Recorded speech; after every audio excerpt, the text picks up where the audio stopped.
there's no place like home for the holidays. And no matter how far away you roam, if you pine for the sunshine of a friendly gaze, for the holidays you can.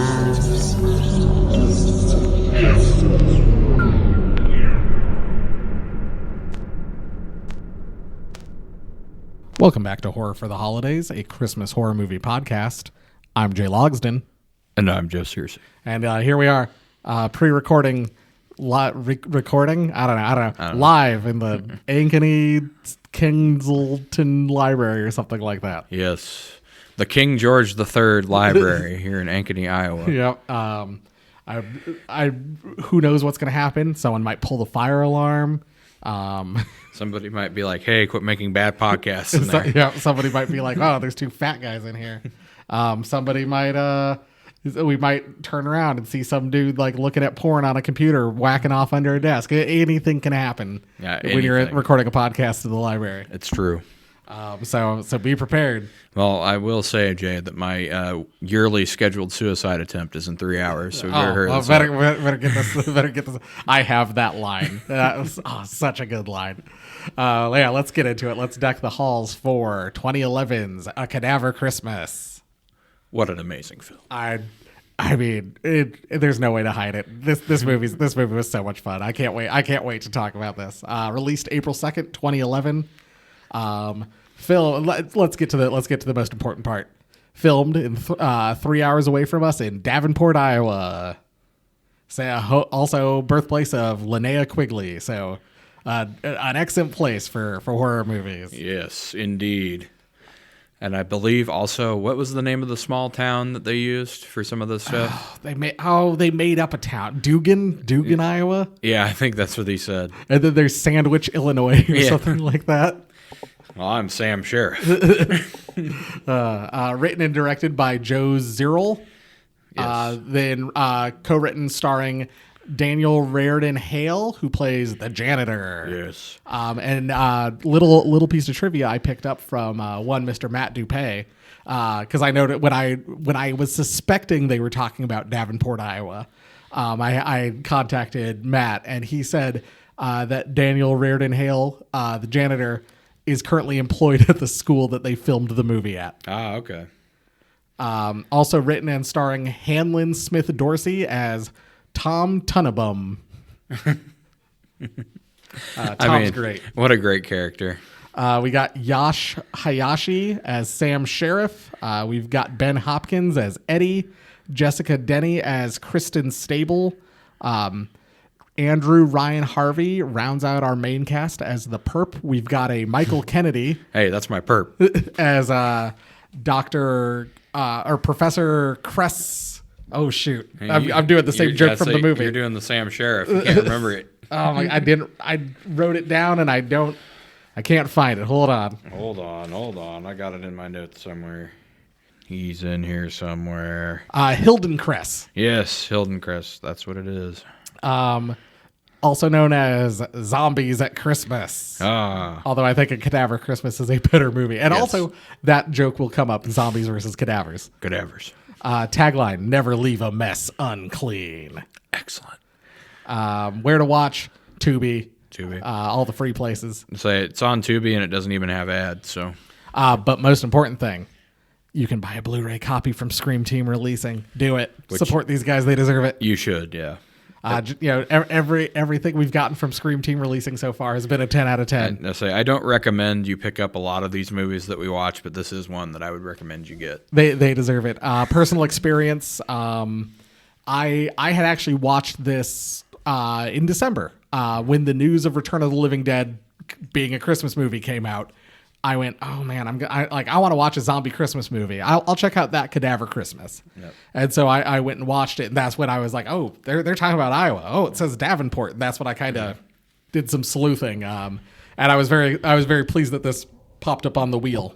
Well, so far, Christmas zombie movies are 2 for 2. Anna and the Apocalypse and this both been good. I don't know if it happened to you. It happened to me when Tubi ended. It said you might also like, and it was Stalled. Oh yeah, which is also a zombie janitor Christmas movie. Well, you see, what it recommended to me was The Crazies, which is also set in Iowa. Oh man, great, excellent stuff. But you want to know my personal experience with this movie?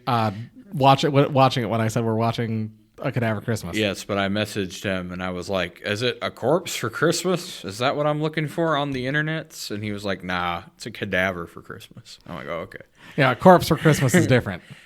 That one I am intrigued about. We'll find out. It does star one Ivy Sparks, Melissa LaMartina herself, in a brief cameo from when I messaged Chris about it to be like, "Hey, Chris, this is Melissa, right? Like this is she's in this movie." He's like, "Yeah, she is. It's a short bit." Anything else, or you ready to dive in? I think it's time to dive into this mess. All right, let's never leave a mess unclean, Jeff.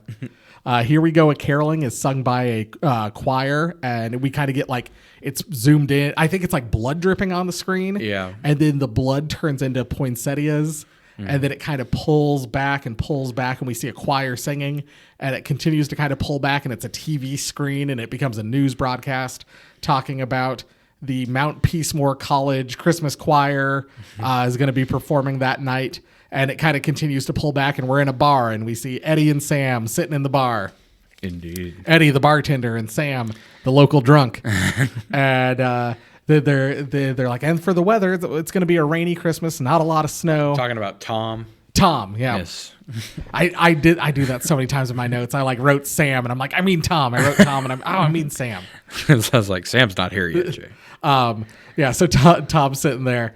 And then Tom's like, "Oh, rain for Christmas. That sucks." And it's like, let's change the channel. And they flip it. It like changes to roller derby, and then changes to motocross. And then Tom's like, "Oh, don't change the channel." And it's like a hippo Christmas carol. Yes. Oh, and did you notice that there's a calendar from that special hanging up at the college? I did not. Yes. There's a couple funny things I did notice in the there was one thing I noticed in the college. I'm not sure if you caught it. There's a tree venge poster. I did see that. Yeah. And so Eddie pours Tom a drink, and there's a joke about Tom's yearly suicide attempt. And he gets one more drink because he's acting super sad because somebody he loved to spend Christmas with is dead. Yep. And so he gets one more drink, and then the door bursts open, and in walks the janitor covered in blood. The janitor. And he goes, "Do you got a bathroom?" And they both kind of point that way. And he walks over to the bathroom to get cleaned up. He's very like 80s action hero style. It is such 80s action hero. I could just like picture Kurt Russell doing the same thing, busting the bar covered in blood. "You guys got a bathroom?" And while he's in there, Eddie picks up the phone and calls Sam Sheriff, the sheriff. Yes, of course. And he's like, "Sam, there's a guy covered in blood just walked into the bar. You need to get down here." And Sam tells him to keep him occupied, keep him there. And so they offer, when the janitor walks out, they offer him a beer. And then Tom says something about like, you're covered in shit and smell worse than I do. Yeah. What's your story? And we cut to a flashback of the janitor telling us that he was cleaning up before Christmas break. And man, these fucking kids at this college, they're the fucking worst. Fucking rain. Kids track mud all over the fucking place. God, they just leave messes. They're so ungrateful. Despicable. And he's like, I just got it all cleaned up, and there was one last mess. And we see him, and he's like mopping up the floor, and there's a little bit of blood. And like he keeps kind of mopping, and there's a little bit more, until finally there's like blood and viscera all over the floor. Yep. And the janitor is kind of like, uh-oh. Turns around, and we see like a brief cut of like these things down the hall, kind of shambling towards him, and you know what shambles. You all know what it is.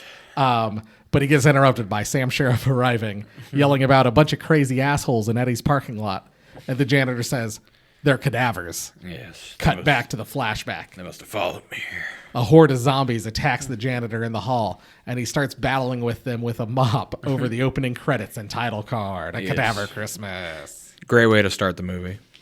And it like becomes like, my wife described it as like 70s spy music. Yes. Yes, and it sounded like something like if John Carpenter had picked out a soundtrack for a movie, this is probably what he would have put for the opening credits. They run outside to see the zombies attacking Sam's perp in the back of his car, which isn't a cruiser. We'll get to that later. It's not important right now.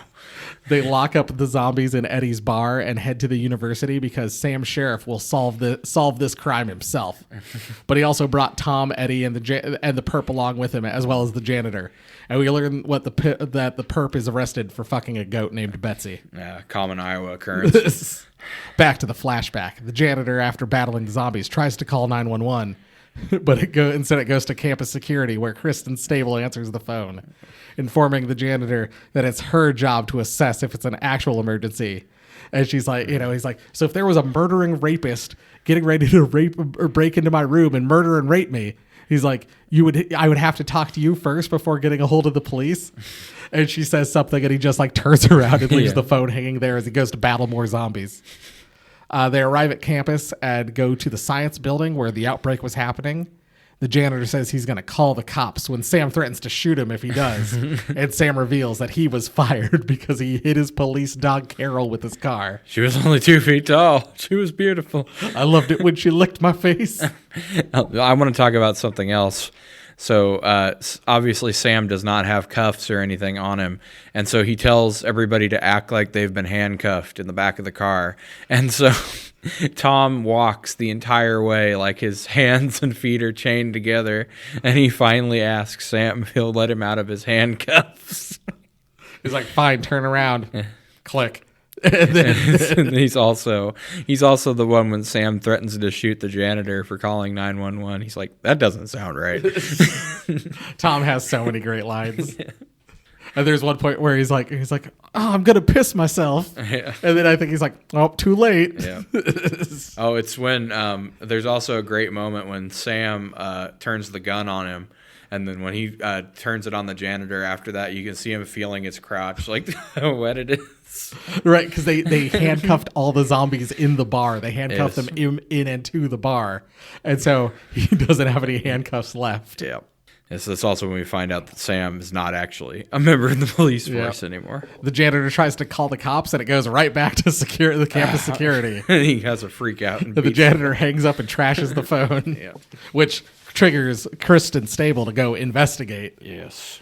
Because she's gotten 2 calls from the science building. Got to find out what's going on over there. The perp sneaks off and finds a corpse that is much prettier than his goat Betsy. Oh, boy. While Tom and Eddie try to find the bathroom. But Tom, is far ahead of Eddie. Eddie, at one point, he's like, I'm too fat for this. Yes. Which you and I can relate to. I feel that. And so where Tom's trying to find the bathroom, the perp's fucking a corpse, and the janitor gets ready to fight zombies in like a montage of him like changing his outfit, tying a bandana around his head, like snapping off like a part of a plunger. Yep. My favorite thing about this entire movie is he never gets rid of the blood running down his face, no matter how long it's been. And then as kind of an rock instrumental version of God Rest Ye Merry Gentlemen plays. Tom pees and the perp continues to fuck the corpse, who then wakes up and attacks him, but the janitor puts the snapped off plunger through its head. Oh no. Eddie gets attacked by a zombie while trying to find Tom, and Tom kind of comes back to find him only to just start screaming and pointing and not helping Eddie at all. Eddie battles off the zombie, but it bit off a piece of his arm. Oof. Uh-oh. While they bicker about whether to shoot Eddie or not, another zombie attacks that the janitor has to kill. Oh, no. The janitor mentions that he never saw Professor Hildencrest, the head of the science department, leave, and they go to find him, which is this long scene of like they get in an elevator and they take it. God, waiting for the elevator and the dramatic music stops. And then at one point someone's like, so I is it Sam? Maybe it's Tom. It's like, we could take the stairs. The janitor's like, no. Yeah, Sam's like, stairs are right over there. No. And so they take the elevator, round the corner, run into Kristen Stable, the security guard, who kind of flirts with Sam. Yes, crushing on Sam hard. And then she's like, all right, I'll get you to Professor Hildencrest's lab. And then they proceed to walk up more stairs. And it's like, why isn't there an elevator? She's like, this building's been added onto multiple times. which is just really funny because not only did they do the long scene of the elevator, they're now doing stairs. Yes. Gotta love it. This is where Kristen decides she's going to call the police. And so she picks up the phone, dials 911, and it goes to campus security where no one's there because she's the campus security guard on duty. Should have thought of that. And she's like, line's dead or something like that. And we see a guy in a red hoodie kind of walk by the campus security office and keep going. Yeah. I only point that out because he shows up one more time in the movie. Red hoodie guy does show up again. They arrive at Professor Hildencrest's office and they try to clean a clearly suffering like Eddie's wound. Like he's like, nope, just too fat. I'm just I'm not tired. I'm not getting sick. I'm just fat. But he's clearly like sweating. He's clearly and sick. dying. The janitor finds the professor's notes, which it's like some kind of weird like animal kingdom term. Yeah. And it just so happens Tom knows the scientific name for the snail brain-eating fungus because he's watched so much TV. And they're like trying to sound it out, and Tom's just like, "You mean the zombie snails?" Da da da da da da da. Yeah. Really funny. Since when did you get smart? The janitor finds a diary written by Professor Hildencrest about his dying wife, and then Kristen's like, "Well," he's like, "but there's nothing else in here." And then Try that other notebook right there. And then Kristen's like, "What about that notebook?" And the notebook's covered in blood. Yeah, it might be that one. The professor had gotten a shipment of cadavers and injected them with his serum on Christmas Eve. Christmas came early. And the reason it was Christmas Eve is because he's like, the campus would be empty so he could perform his experiment. He began to operate finding blood in the cadavers, which wasn't supposed to be there. And he's like, oh, maybe I've had a breakthrough. Maybe I can generate blood. Yep. But the brain serum wasn't working, and it was just eating the brains of the cadavers. So he kind of considers himself a failure. So he kind of goes into his room and, I don't know, cries about it, maybe drinks. So this also explains that these are more like the rage virus zombies in like 28 Days Later, because they're not technically dead. They're just having their brains eaten. Yep. And so there's apparently the fresher they are, the more like agile and intelligent they are, and they get slowly more cadaver-like as time goes on. And so the Professor Hildencrest goes back in to investigate, only to find that all the zombies are gone. So he calls his work study crew to come and help locate what's going on. And then they all get killed by zombies. Mm-hmm. And the Professor Hildencrest kind of locks himself in the room. And we don't really know what happens to him, right? Yep, never see him again. Which, maybe we'll get a sequel. Pretty good. And so they kind of finish up this story, and there's like some line, it kind of cuts away from the story, and it's the janitor reading the notebook, and he's like, which led to controlling both the living and the dead, which causes Eddie to zombify immediately and attack Kristen. Get pretty cool red eye effect. I liked it. And then Kristen turns immediately, which I thought was kind of weird, how hers was so quick, but it took Eddie a long time. Yeah. But I assume maybe it's part of what we learned earlier, and maybe it's part of the fact that Eddie's so fat. I was say, well, no, my explanation for it was Eddie's turned while he's still alive. The cadavers, maybe the version they're carrying takes longer since their system is so damaged. Okay, so so when he bit her, Eddie was still alive, right, and transmitting the live version of the virus or whatever. So maybe that's why it was faster. I could also be because my other thought was I was like, oh, maybe it's the cure. Mm-hmm. Because Eddie had been doing the thing That's that true. The cure is. He was doing the thing earlier. We'll reveal what the cure is later. The amazing cure. The janitor stops Eddie by pushing a desk leg through his throat and pinning him to the ground. Pushed a desk through my best friend. And Sam gets bit by Kristen, but the janitor puts a computer monitor through her, like over her head. They then go to escape, but there's a mass of zombies in the hall. Oh no! And the perp goes, "We're fucked." And the janitor goes, "No, you're fucked." Kicks him in the leg, causing his leg to shatter. I love that because it's the breaking out of the skin. The already broken one, yeah. And so he falls to the ground, and they all escape, leaving the perp alone on the ground to get eaten by zombies. Yes, which I mean, come on. He's molesting goats and corpses. It's not a big loss. Right, exactly. Sam and the janitor fight about what to do. The janitor never leaves a mess unclean. Never leave a mess unclean. We got to contain this threat. And Sam wants to lock the doors and go get help, go get reinforcements. Yes, they can't get out of the building because they're magnetically locked until 6 a.m. So Tom agrees to help the janitor and to stay while Sam runs off to get help or attempts to run off to get help. The janitor and Tom set a bunch of traps for the zombies and barricade a bunch of desks and Christmas decorations and stuff like that at the end of a long hallway. The worst thing, those stupid glass ornaments you can step on and slice your foot up with. Terrible. The zombies kind of break into the room. They tie the door shut with a bow, and so the zombies breaking in is like unwrapping the gift, which I thought was a nice touch. The janitor throws Tom a big thing of Christmas lights, and he's like, "Here, use these." He's like, "Okay." And we'll get to what he does with those later. So they use some garland or tinsel to like trip up a zombie. It falls and like gets a plunger through its eye. The janitor then hops over the barricade, starts battling zombies with a shovel. Yes, taking their heads off and stuff like that. In walks Eddie with the desk still like through his neck, and Tom like waves at him like, "Hey buddy, hey, how you doing?" And the janitor like pushes him back down. Cuts his head off with the shovel blade. And then he's like, oh, well, yeah. The janitor is then like, I think he thinks he's like got them all. He's got all the zombies. Looks down the hall, and there's a whole mass of freshly turned zombies that are way faster and way stronger than the cadavers. Yep. So he jumps back over the barricade, and he's like, all right, Tom, use the Christmas lights that I gave you. And he plugs them in, and he's like, I set them to blink so that way they distract the zombies. Yeah, obviously. That's why Tom is the best zombie fighter ever. I fucking love Tom so much. And so then the janitor's really kind of fed up with this. Yeah. And so he grabs a Christmas tree, plunges it through one of the zombies' chests. It's a pre-lit tree. It's a neat effect. No, it was pretty cool. As they're trying to battle off these zombies. And then somehow Tom winds up kind of far away from the janitor. I can't remember. Did he try to like run away? I think he was like trying to get away, and then he's like at the end of the hallway.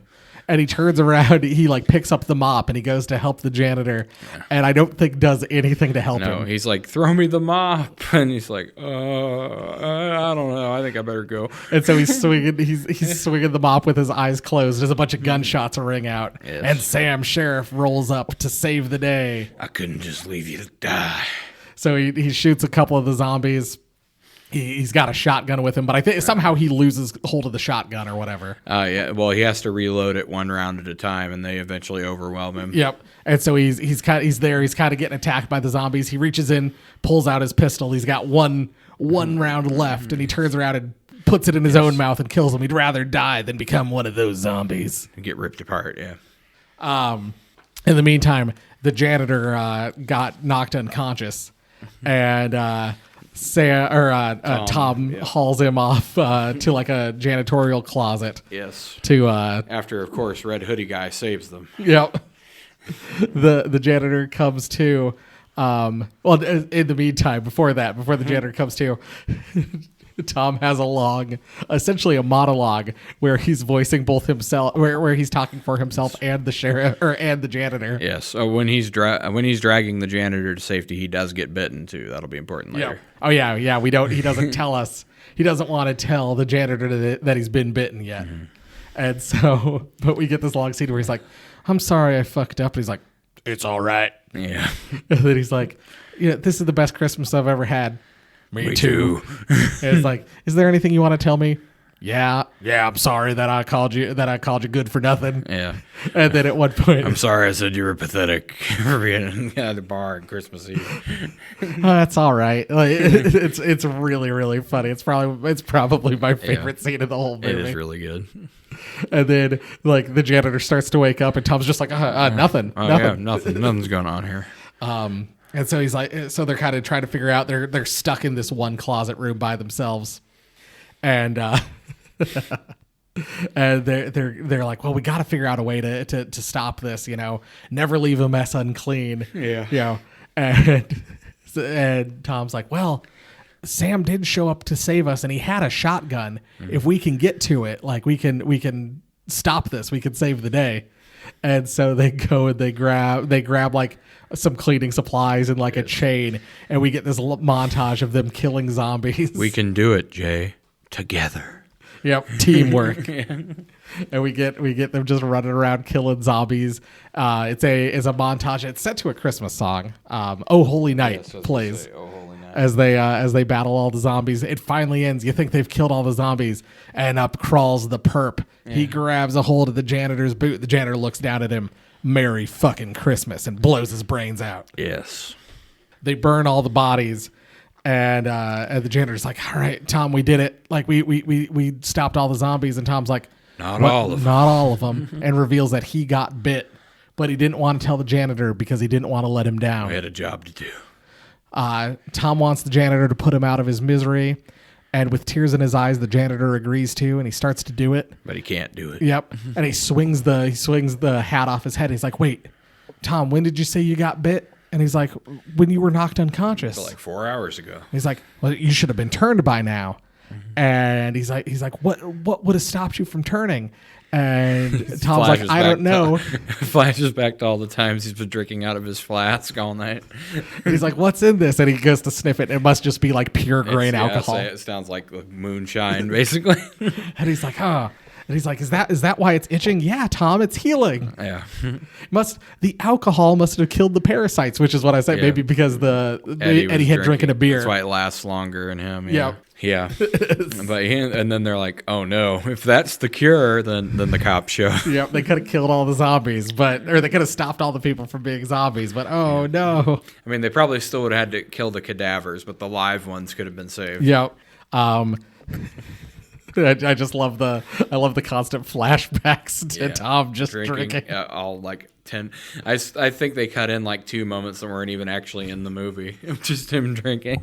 The police show up and arrest them. Credits roll as we get like news broadcasts about Tom and the janitor's arrest. The police believe they are responsible for the Mount Peacemore Christmas killing. The massacre. And we get a police radio talking about finding the zombies that are still at Eddie's bar. Mm-hmm. And you think, oh, credits are done rolling. Movie over. Post-credit scene. Dun, dun, dun. Turns out the deputy got bit. Yeah, we hear in the police station, we hear the deputy screaming. And then the door bursts open. A bunch of zombies come to the prison cell that Tom and the janitor are in. And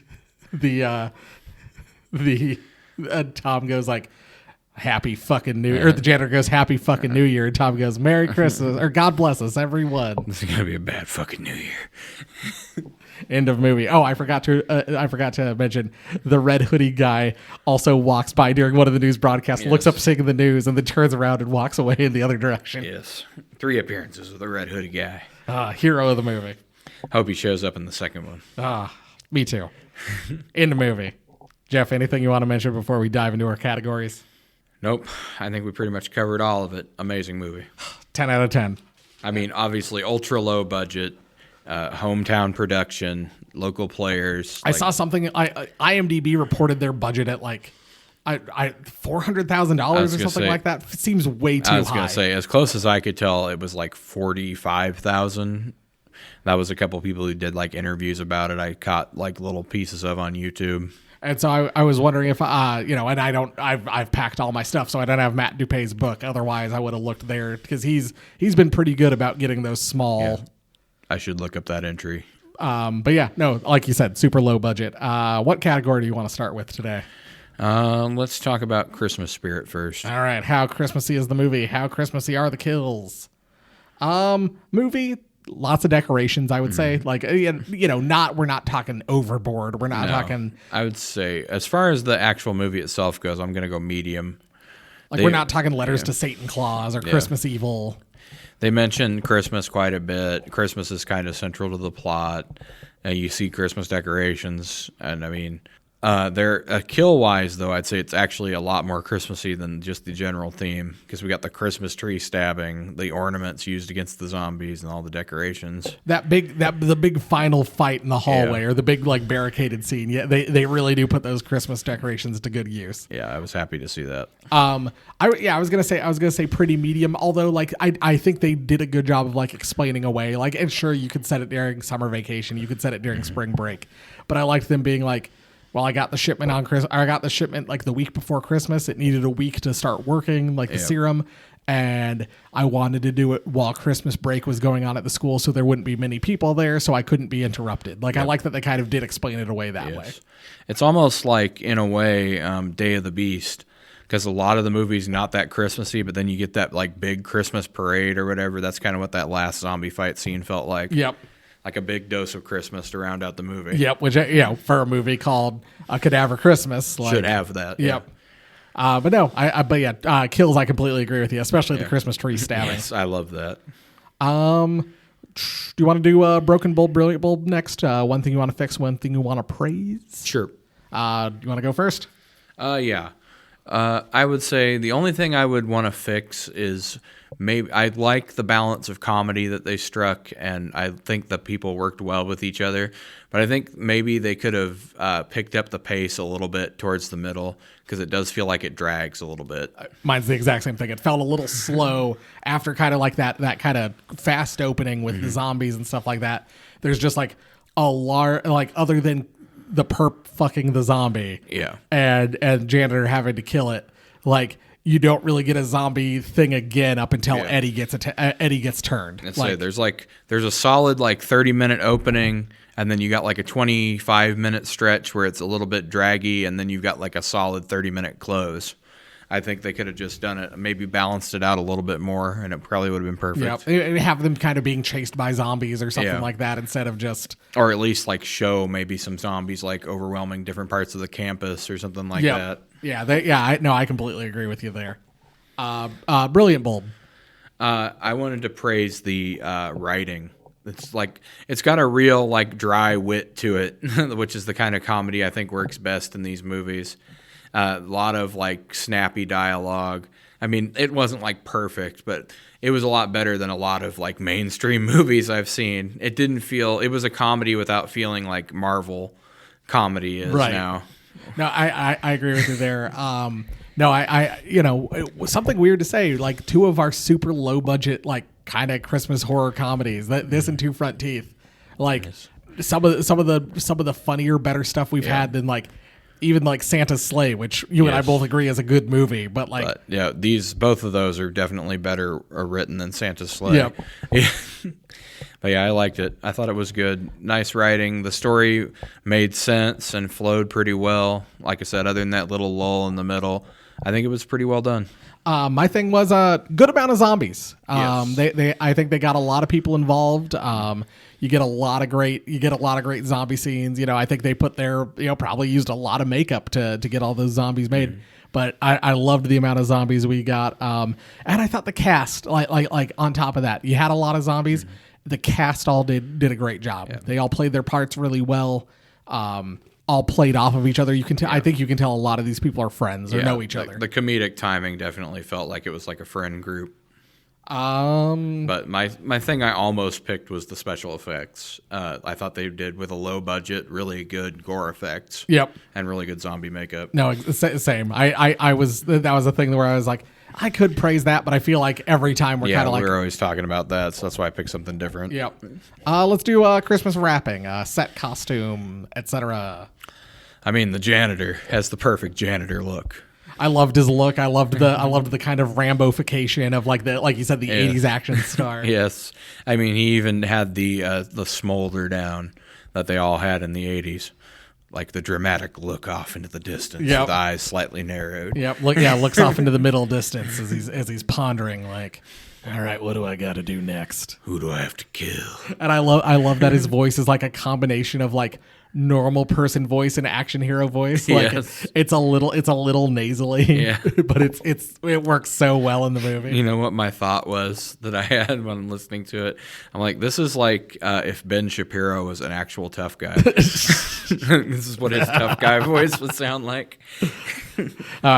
Certainly way cooler than Ben Shapiro, though. Well, that's yeah, for certain. I mean, he's way cooler, obviously. Ben Shapiro would get bitten by a zombie and wouldn't tell anybody. That's the kind of look he has about him. Yeah, he'd be real Eddie. I'm not sick, guys. Great setting. I loved the college. I loved having it on a college. It felt like, it's a small Iowa private school, and I loved the feeling of that. It really felt like that. I mean, if you're gonna set a movie and you're gonna try to make it like a zombie movie, I think a school is like the perfect setting for it because it gives you a cheap place you can film, lots of like varied locations between the buildings, lots of like open space too you can use. It's a really good choice to set it there. I was saving this line for my final rating, but I kind of want to drop it right now. Like it feels like a lower budget, more comedic Reanimator set at Christmas. Yes. Like if I had to pitch that movie, those are the words I would use. No, I agree. Also great effects, like we said. We already mentioned that, but I had that for my Christmas wrapping. Great effects. I thought all the zombies looked really, really good. Oh yeah, the zombies look good. They made the school looked like people actually go there. They left enough like stuff around that it seems like it was like active school, not just like a sterile building. And hey, a note for people making movies that take place on college campuses, which we've been pretty fortunate. I'd say probably so far the one we've had that does the worst job of this is Black Christmas 2006, which granted is a sorority house, and you could say, oh, it's a little ways off campus. Yeah. But Black Christmas 2019, Black Christmas 1974, there are people around, and it is Christmas time. Yes. And colleges never clear out. Yeah, never completely. Even like a small one like I went to never was empty. No, we'll get to it someday for a Thanksgiving episode. There's a movie called Christy. It's a girl basically kind of gets kind of home invasion-y, but on a college campus, and she's there by herself, and it's her and like one security guard, and it is a giant school because the security guard is manning like the entry gate to the school. Yep. It is a massive school, and you expect me to believe she's the only person on campus. Yeah, she's the only one who didn't go home for Christmas, Jay. As opposed to like, my college, probably way smaller than that. My college, I think total population was smaller than my high school graduating class. Yeah. And that whole, like my college, if you stuck around for a holiday, there'd be tons of kids present still. Like I think they would literally do a thing where like they would, the campus like restaurants or like the cafeteria would make dinner for all the kids that were left on campus. Like, Yeah. And so you'd go and like, oh yeah, like there's probably a good 100 kids here or something like that. Jay used to go when he had to stay over on Christmas break. He'd go hang out with Paul Giamatti. Yeah. And they talk about life. Yeah, regular leftovers. Whoop. Okay. Now he's moving things. I also wanted to say that Daniel Hale, I think he's got what it takes. I think he could be like a mainstream movie star if he put his mind to it. I think he could too. If he was given the opportunity. No, I've a little beside. I have reached out to him. Hopefully, we can either get him or Joe Zerl on. Maybe they can to talk about this movie. Maybe they can both action hero smolder their way onto the podcast. Yeah, we're hoping to work something out. So something to look forward to maybe in the new year. If they do come, the first thing we got to say, I'm sorry, we don't talk to goat fuckers. All right. Everyone can guess, but Jeff, final rating. Every episode of Horror for the Holidays, we rate our movie on one of three categories. Is it ho ho ho hilarious? Is it seasonally scary? Or is it you'll be sorry? This movie is what ho ho ho hilarious was made for, Jay. It's good. It's funny. You'll enjoy it. Watch it. That's all I got to say. I completely agree. Buy a copy. First, the comedy is great. If somewhat juvenile at times, Yes. I will say that. It feels very, it was made in 2011 and it feels very 2011 era comedy. I'm not going to say that like everything lands perfectly or whatever, but it was a good comedy. It's better than most comedies that have come out in the last decade. Some great reactions, some great laugh lines, funny dialogue. Just excellent comedic dialogue and delivery all around. I would especially like, and it's like reaction shots too. You'll just get like Tom, like someone says something and Tom's just like, ooh, and it just hits so perfectly. Like every time you get like a Tom reaction shot. Tom really gave me, he almost was like, this is what Jay would probably be like if he was stuck in this situation. Second, fun actors with noticeable and distinguishable roles, which, really, which is down to, I think, them in the script. Like they gave kind of, that Tom's the drunk, Sam, he's Sam Sheriff, but Sam's the police officer, cop, the janitor is the janitor. And it's, Eddie's the bartender. So many times with these movies, we go like, I can't tell half these people apart. Like we have to make a list to kind of remember all their names. We even know the perp, the goat fucker. He's easy to pick out. The perp, the perv. He should have been the perv. Third, solid gore and kills, which we said finally, and an awesome premise. It's essentially, like I said, a more comedic Reanimator set at Christmas. Yes, it does not make basically. Most movies that would do like a zombie theme and a Christmas theme together, if they were going to do a comedy, they would make the zombies like comic relief, but they don't do that in this one. They're still like a legitimate horror threat. It's just set around funny situations. Yep.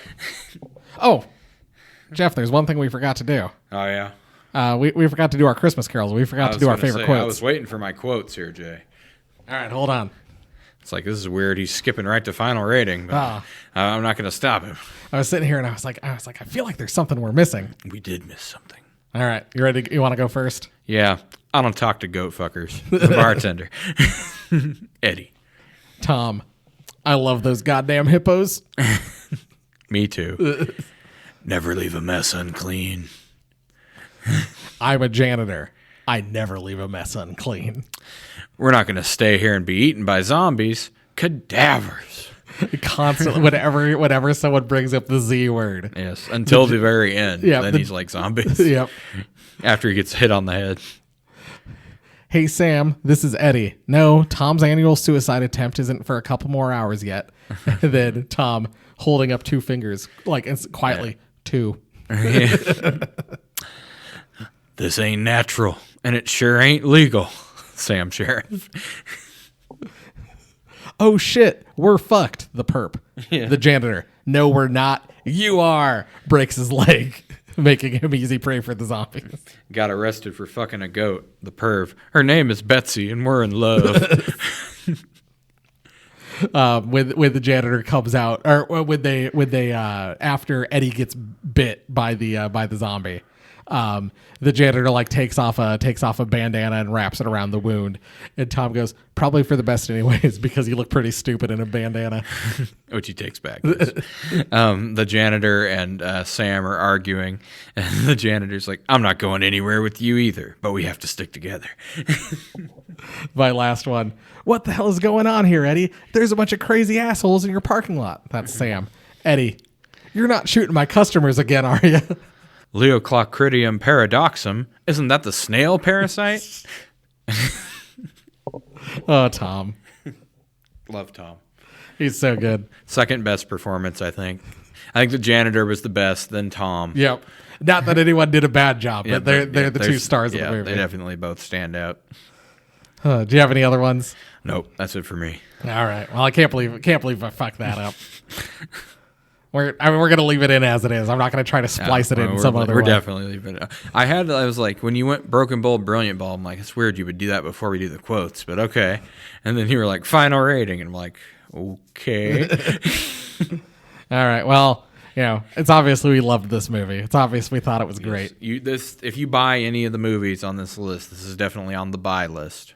But have you stopped to think that maybe we're wrong and maybe we're getting clothes for Christmas? We're totally stupid, Jay. Yeah, we're idiots. 2 out of 10 stars. Don't bother. I love B-grade horror films. I love zombie movies. I love over the top trauma humor. I'm even an indie filmmaker. I did not like this movie. The premise sounds really fun. A janitor enlists several locals to help him fight zombies in a university on Christmas Eve. Instead of an enjoyable romp with tons of blood and gore, we get long passages where nothing happens and banal dialogue that is supposed to pass for jokes. Guy with his fucking $10 word here. Got another college guy.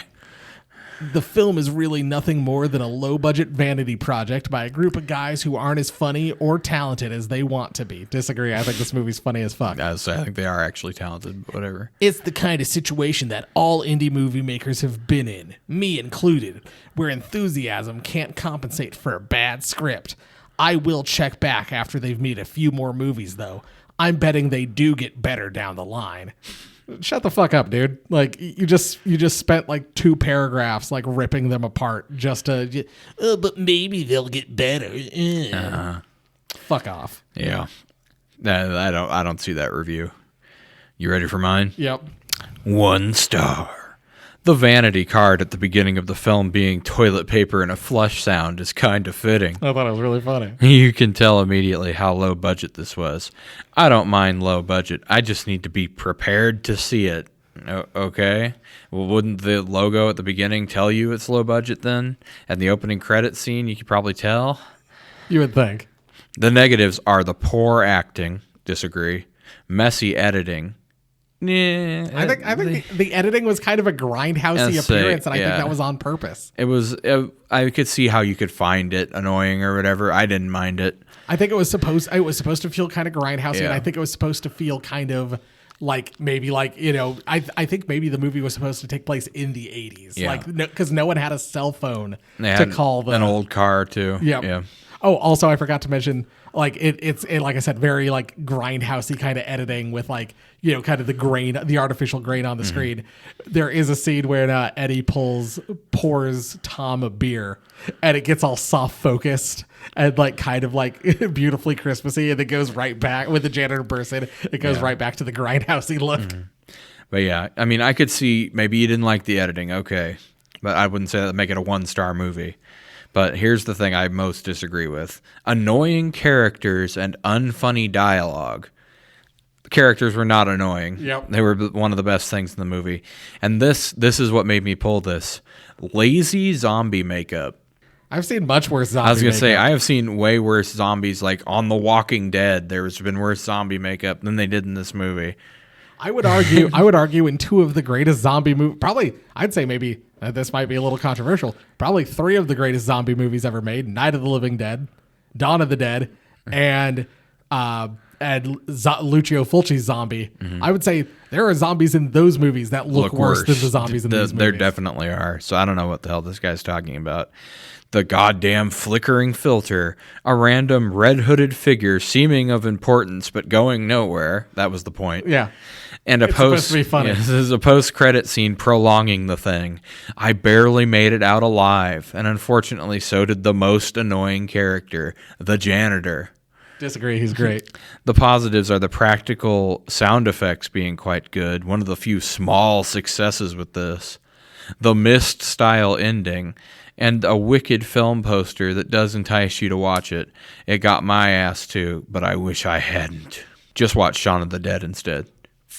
I mean, they're completely different movies, but sure, man. Definitely wasn't for me. 1 star. It was a solid attempt, but I didn't find the humor humorous. The acting was pretty rough. Christmas Zombies is a nice change of pace, though. So why is that 1 star then? Yeah, I don't know. Like that seems like maybe like a 5-star review. As I say, I don't know. That could seem. I mean, if you didn't like it, I would say even if you thought it was good and a nice change of pace, maybe like a 3-star. Yeah, I was gonna say like 5 out of 10, but yeah, like that's a very middle of the road kind of. You know, because I will completely admit, I think you'd agree. Like, you and I found it hilarious. Not everybody might. Like, well, I mean, we had a big. Speaking of Matt Dupay, I had a big disagreement with him on Bikini Bloodbath Christmas and the humor in that, because it didn't work for him at all. But I thought it was funny. And there a lot of the humor in Bikini Bloodbath Christmas didn't work for me. Like that, you know, that's what happens. Or I think Blood Beat's a masterpiece, and for whatever reason you're wrong. Oh yeah, except Spencer backed me up on that. He's like, I rewatched it because I was drunk when I watched it the first time to make sure I didn't miss anything. I didn't. Because it's perfect. Oh yeah. Okay.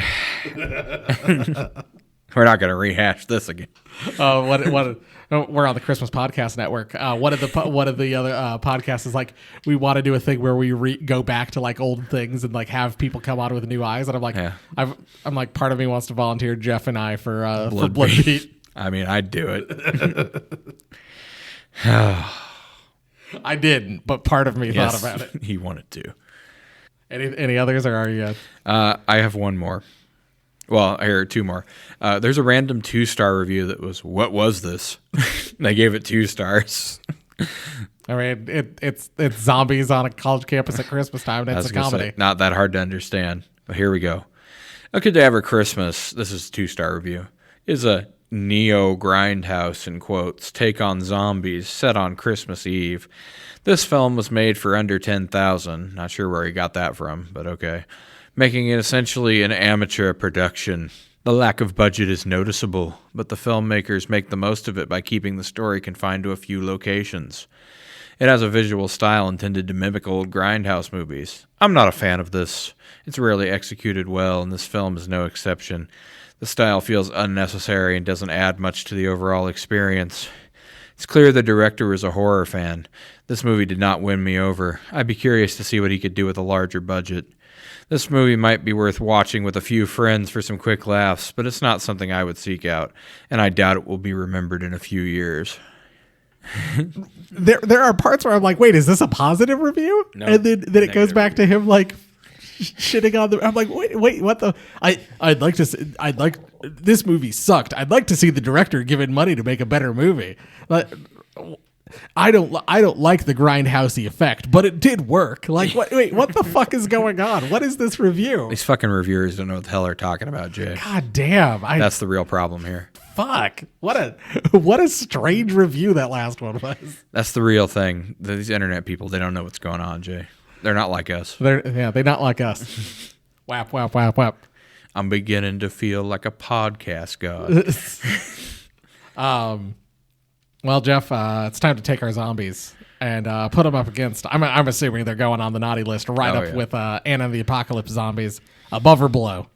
I would say these are probably below, since it can be cured with alcohol. The plague in Anna and the Apocalypse doesn't seem to have a cure, and it's worldwide. Yes. I mean, this one could be worldwide. There's a hint of something at the end, but I mean, once they figure out alcohol is the secret to getting rid of it, they could stop it.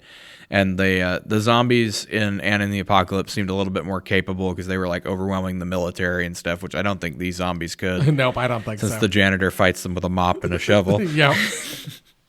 I agree. I mean, they're still zombies. They're still a force of nature. Still dangerous, still swarm you, you know. But yeah, I'd say probably below Anna and the Apocalypse zombies.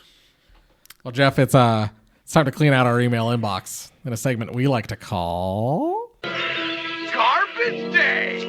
Huh? No.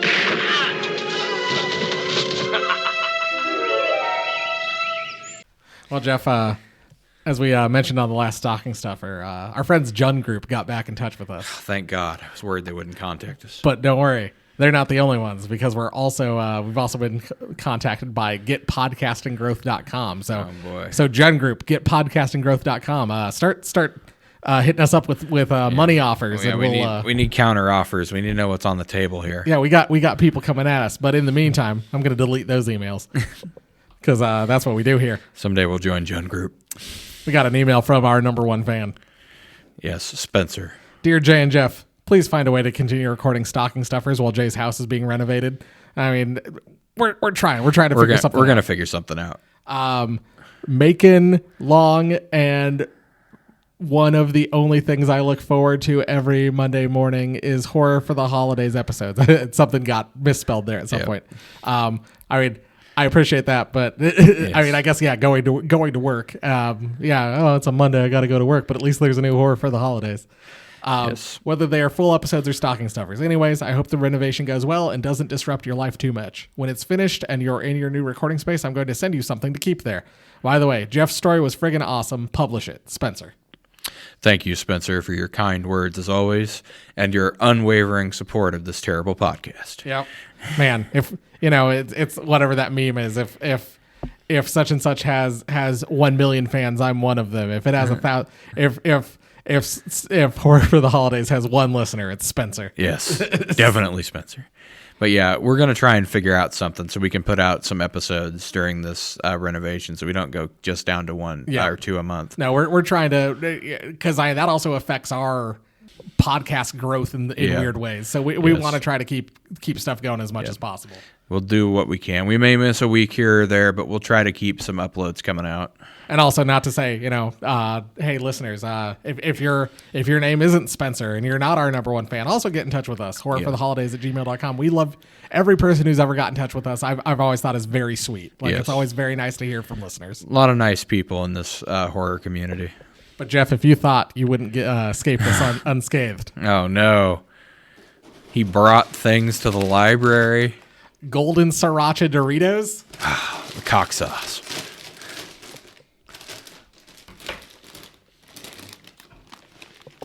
Peanut butter and jelly M&Ms. Of course. Those actually smell pretty good. They smell great. All right, Jay, there you go. I like it. You get that sriracha flavor. You get that sweet and that heat. Yeah, it's good. Can I say a weird thing? It tastes like a crab rangoon, like just the shell, and then you get kind of the sriracha flavor on top of that. Yeah, you're right. That is pretty close to what it tastes like. I think that's fantastic. I think that's really good. Yeah, that's really good. All right, M&Ms. Let's see what you got. We've been M&Ms has been pretty hit or miss for us, I know. So let's do this. I don't know what to think about that. I mean, I taste peanut butter and I taste jelly, but I don't know that it's good. It's very no. It does. It does what it says on the bag, but I don't know that I would. Know if I want this. Yeah, it's so weird. They were so busy asking, "Can we?" They never asked, "Should we?" I might get another handful just to make sure. Go in for another one. I think I'm gonna do the same. Got to try that again. This is the kind of great things the listeners look forward to every time. Must be said the M&Ms are I think the peanut butter sized, and they're red or like a purplish color and like a yellowish peanut butter color. Yep. Interesting. I'm not gonna say it's bad. It's not bad. It's just weird. I don't know that I like it. I'm trying to determine if the brown ones are peanut butter flavored and the purple ones are jelly flavored. That must be what it is. But I don't think that's exactly the case. They all taste like they have peanut butter, but the jelly ones taste like they have more jelly than peanut butter. It's so weird. That's my rating for this. Weird. We got one weird and we got one good. Pretty good. Yeah.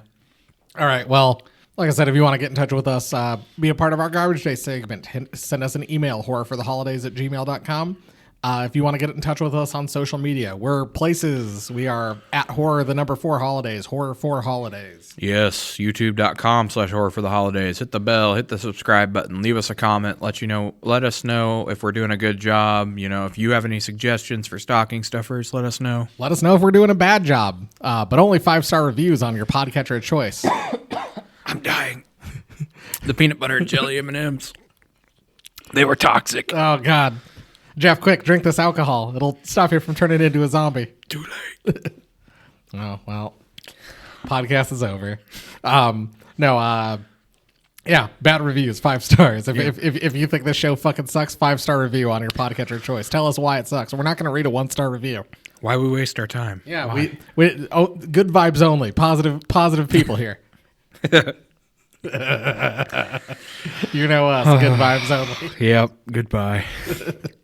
Is that all the things? Have we said all the things? All right. Well,